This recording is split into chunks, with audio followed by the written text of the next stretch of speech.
Quantum entanglement. Quantum entanglement is the consequence when one electron crosses the path of another electron. The two are then irrevocably entangled, and what happens to the one also happens to the other. It's that predictable. In other words, when the properties of one particle change, then the properties of the other particle changes at the same time, no matter how far apart they are. There is a link that can stretch over billions of miles, faster than light and even in different universes. This link is called non-locality. In an experiment that was done in 1997 at the University of Geneva in Switzerland, a single photon was split into two, and the particles were separated in two locations 14 miles apart. Both particles continued to react in the exact same way to external stimuli at the same time, despite the distance. If one particle was spun by a magnetic force, then the other particle would spin in the same way at the same time, as if the same magnetic force were applied to both. It seems like particles communicate, but faster than the speed of light. And they seem to be part of the same magnetic field, which must be massive. All people have the same human experience, which connect us to each other and to everything else in the universe and other universes. This is the truth behind the expression, we are all one. We aren't necessarily all at the same level of spiritual development, but we all learn and grow all the time. If I do anything that's to the detriment of another person, then that action is not only part of me, but the same action forms concentric circles that impact on every person in my vicinity, and then on every person near each one of these people, and so on into infinity. I need to emphasize that we are all one doesn't mean what is yours is mine. The words have nothing to do with worldly possessions or with people leeching energy off others because they are ignorant or don't trust their own power. The words refer to an exchange of energy and constant striving towards perfection. What I do impacts on other people, and therefore it's important for me to align what I do with what benefits humanity. For the same price, what others do impact on me, and I must detach myself from the situation and learn from their actions about myself and find the wisdom and of course the gratitude for the experience. Let's talk about the Heisenberg uncertainty principle.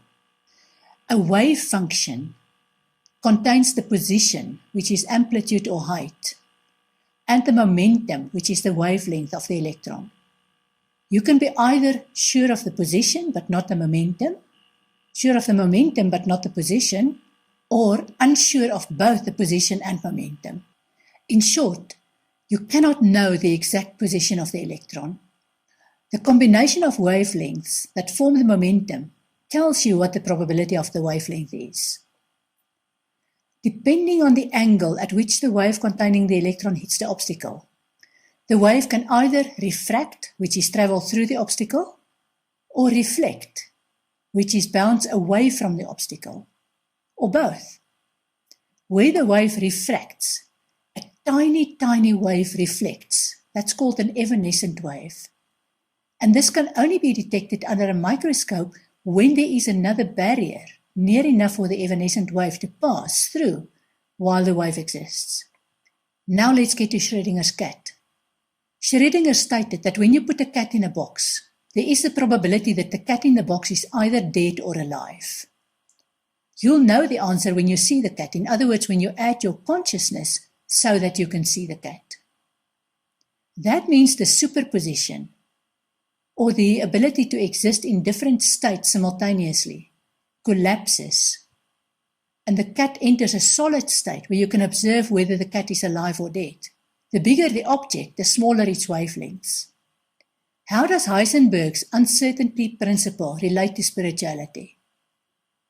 When I first learned about this, it made complete sense to me that what I identified and highlighted in psychic readings are options for the future. I'm often able to tell clients what options they have for the future. because these options already exist in their aura and their personal space. I can often tell them which options appear to be more solid than others, based on the energy waves that are already there. Where the options aren't that solid, I seem to have the ability to sense whether those options will become more solid given time, or whether the client has already discarded some options and accepted others, and simply wanted confirmation. Another interesting observation is that more and more often, people tend to panic when I identify more than one solid option that they are already aware of. And they want both options, and they struggle to choose. The answer to this always reminds me that we know so little about the world we live in and about our own spirituality. The answer from Spirit is that often all you need to choose is the option that you want to focus on first, because the other options will not disappear.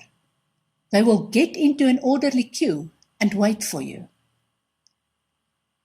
Somehow, when we are faced with career options, we tend to get stuck in our linear view of time, and we convince ourselves that we have only one choice, and that we are then stuck with this choice. The era of choosing a career when you are young and sticking to that career until you reach retirement age is gone. If you want a golden watch for loyalty, you need to buy it for yourself, rather than wait for an employer to give it to you. This doesn't mean that following different careers at different times makes you a rolling stone or indicates that you can't be relied upon. It rather means that you have different talents, and God gives you various opportunities to focus on these different talents. This principle doesn't only apply to career choices. Whenever you want anything, the more you focus on it, the clearer the wavelength that reaches you, and the stronger the particle manifests and joins other particles until what you want manifests. This could apply to an object or the type of person that you want to have a love relationship with, or anything else that you want to attract to yourself.